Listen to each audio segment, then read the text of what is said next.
rather than good people of moral adherence. Now that we have laws, all people should abide by them without deviation, regardless of whether they are officials or regular citizens. On the other hand, if, as the Chinese saying goes, officials can set a fire while commoners are not even allowed to light a candle, or in other words, if the officials themselves take the lead in breaking the law, then how can they continue to use the name of law to rule over the people?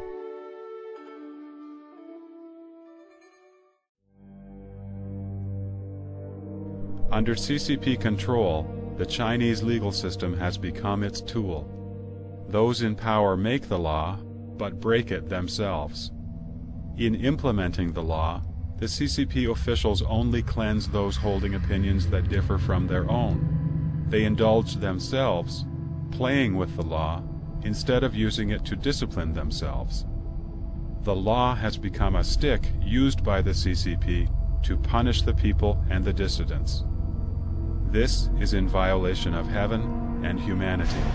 Pretending to be righteous, the CCP legal regulations are, in fact, used to control the good people while protecting corrupt officials.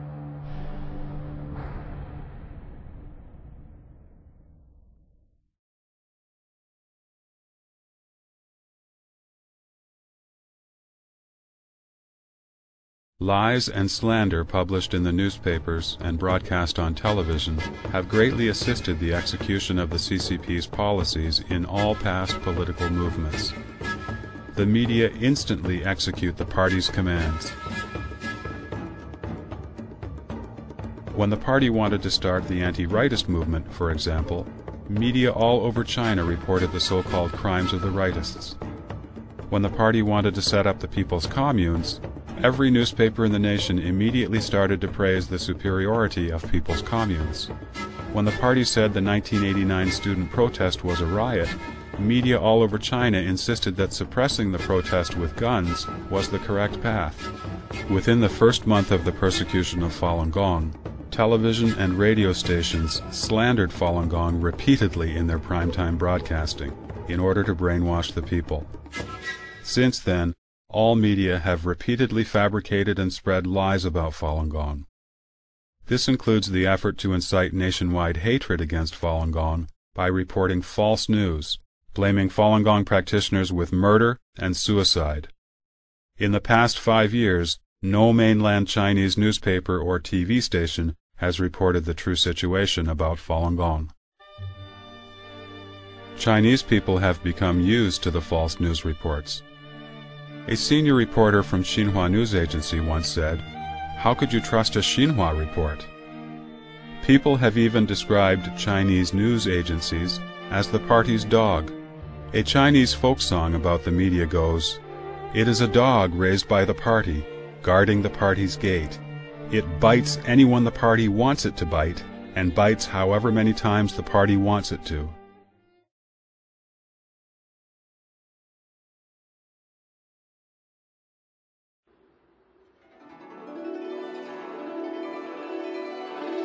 The original purpose of education was to develop intellectuals so that they would have both knowledge and good judgment.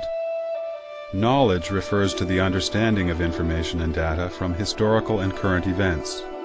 Judgment refers to the process of analyzing, investigating, critiquing, and reproducing such knowledge, which is in fact a process of spiritual development. Those who have knowledge without proper judgment might be called bookworms, not true intellectuals with a social conscience. This is why in Chinese history it is the intellectuals with righteous judgment, not those having merely knowledge, who have been highly respected. Under CCP control, however, China is filled with intellectuals who have knowledge, but not judgment, as well as those who dare not exercise judgment. Education in China's schools focuses on teaching students not to do things that the party does not want them to do. Under CCP rule, all schools have to teach politics and CCP history using standardized textbooks. The teachers do not believe the content of the textbooks, yet they are forced by the party to teach it against their wills. The students do not believe the textbooks or their teachers, yet they have to remember everything in the textbooks in order to pass the exams. Recently, questions about Falun Gong were included in term and entrance exams for colleges and high schools. Students who do not know the party's standard answers do not get scores high enough to enter good schools. If a student dares to speak the truth, he will be expelled from school immediately and lose any chance of formal education. In the public education system, due to the influence of the newspapers and government policies, many sayings or phrases have been spread as the truth and have become well known to all Chinese. One example is the following of Mao's quotations: "We should support whatever the enemy opposes and oppose whatever the enemy supports." The negative effect is widespread. It has poisoned people's hearts, supplanting benevolence and destroying the moral principle of living in peace and harmony. In 2004, the China Information Center analyzed a study done by Sinanet, a major Chinese-language internet portal, and the results showed that nearly 85% of Chinese youths agreed that one is allowed to abuse women, children, and prisoners during a war. This is shocking, but it reflects the Chinese people's mindset, especially that of the younger generation, who lack a basic understanding of the traditional concept of benevolent rule and the notion of universal humanity. On September 11, 2004, a man went on a rampage and fanatically stabbed 28 children with a knife in Suzhou City. On the 20th of the same month, a man in Shandong province injured 25 elementary school students with a knife. These killings have been molded from the same violence that has formed the CCP.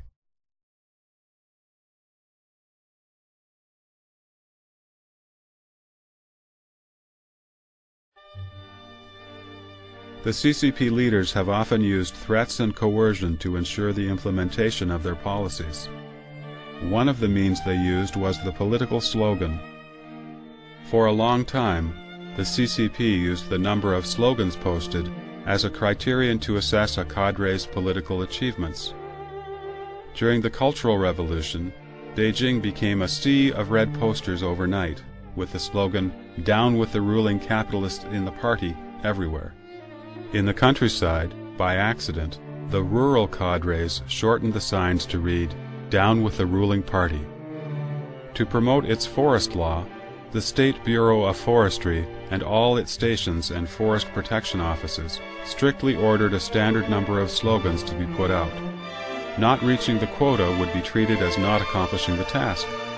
In the administration of birth control, there have been even scarier slogans such as, "If one person violates the law, the whole village will be sterilized."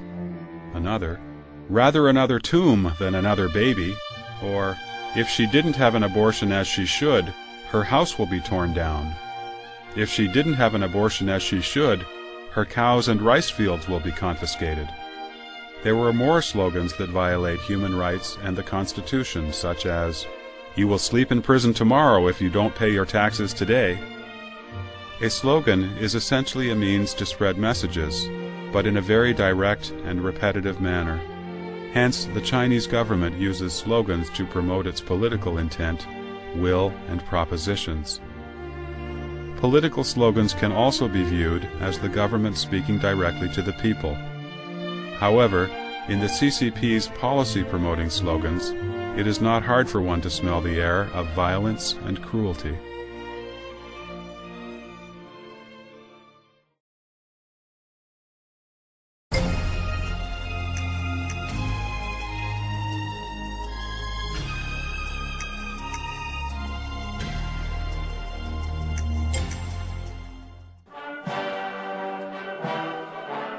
The most effective weapon the CCP uses to maintain its tyrannical rule is its network of control. In a well-organized fashion, the CCP imposes a mentality of obedience on every one of its citizens. Whether the party contradicts itself or constantly changes policies doesn't matter, so long as it can use organizational means to deprive people of their naturally endowed human rights. The government's tentacles are omnipresent